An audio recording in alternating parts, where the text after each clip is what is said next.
வாழ்க வளமுடன். ஸ்ரீ குமரன் ஜோதிடம் உங்களை இருக்கரம் கூப்பி அன்புடன் வரவேற்கிறது.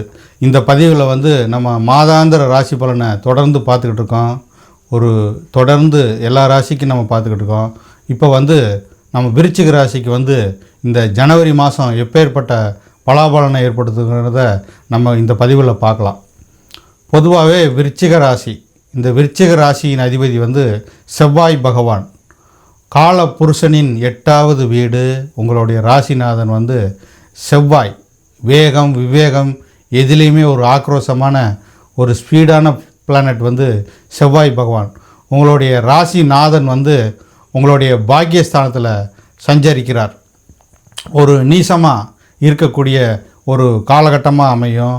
உங்களுடைய ராசிநாதன் நீசமாகறனால அது பார்த்திங்கன்னா ஒரு 20ஆம் தேதி வரைக்கும் தான் நீசத்தன்மையில் அந்த கடகமனையில் இருப்பார்.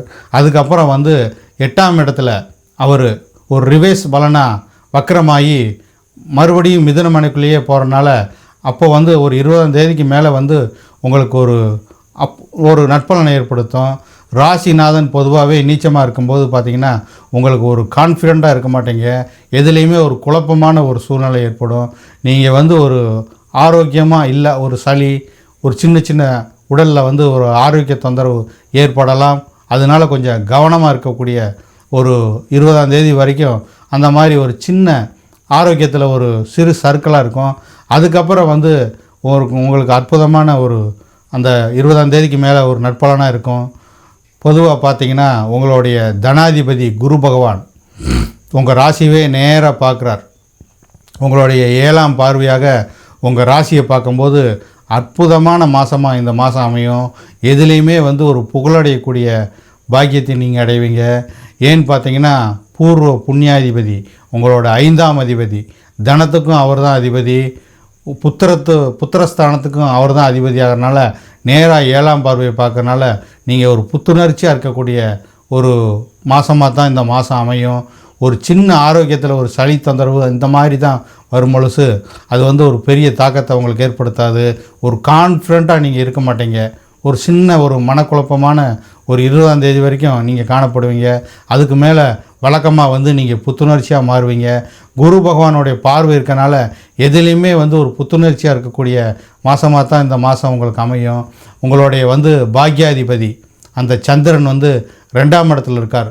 மாதம் தொடங்கும் போதே அவர் 2ஆம் இடத்துல இருக்கனால அருமையான தனவரவு உங்களுக்கு ஏற்படும். தனவரவு எதுலேயுமே தொழிலில் முயற்சி ஸ்தானத்தில் அந்த சனி பகவான் இருக்கனால உங்களுக்கு அற்புதமான முயற்சியால் உங்களுக்கு நட்பலன் ஏற்படும். எல்லா விதமான பாக்கியத்தையும் நீங்கள் அடைவீங்க. அதே மாதிரி உங்களுடைய 7ஆம் அதிபதி கலத்திர காரகன் அந்த சுக்கிரன் உங்களுடைய முயற்சி ஸ்தானத்தில் சஞ்சரிக்கும் போது உங்களுடைய திருமண வாழ்க்கையில் நீங்கள் முயற்சி பண்ணிங்கன்னா அது உங்களுக்கு அற்புதமான ஒரு பலாபலனை அமைச்சு கொடுக்கும். நல்ல மனைவியை உங்களுக்கு ஏற்படுத்தி கொடுக்கும். பெண்களாக இருந்தால் நல்ல கணவனை தேர்ந்தெடுக்கக்கூடிய மாதமாக இந்த மாதம் அமையும்.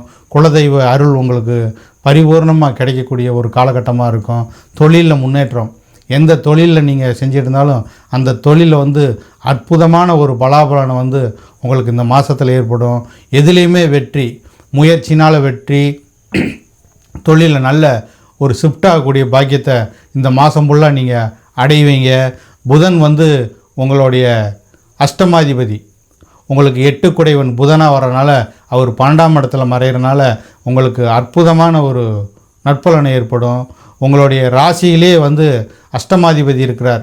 ஒரு வண்டி வாகனத்தில் கொஞ்சம் ஒரு கவனமாக இருக்கணும். தேவையில்லாமல் ஒரு 8 போடுற மாதிரி, ஒரு 9 போடுறேன் வண்டியில் ஒரு வித்தை காட்டுறேங்கிற மாதிரி இருக்கக்கூடாது. கொஞ்சம் டிரைவிங்கில் கவனமாக இருக்கணும். புதன் அதுக்கப்புறம் ஒரு 5ஆம் தேதி வரைக்கும் தான் அந்த மாதிரி இருக்கும். 5ஆம் தேதிக்கு அப்புறம் அவர் தனஸ்தானமான அந்த தனுசு மனைக்குள்ளே போகிறனால 2ஆம் இடத்துல வர்றதுனால உங்களுக்கு நல்ல வாக்கில் ஒரு சுபிச்சம் அடையக்கூடிய ஒரு காலகட்டமாக இருக்கும். நல்ல எல்லா விதமான ஐஸ்வர்யத்தையும் இந்த மாதத்தில் நீங்கள் அடைய போகிறீங்க என்று கூறிக்கொண்டு உங்களை வாழ்த்தி வணங்குகிறது. வாழ்க வளமுடன்.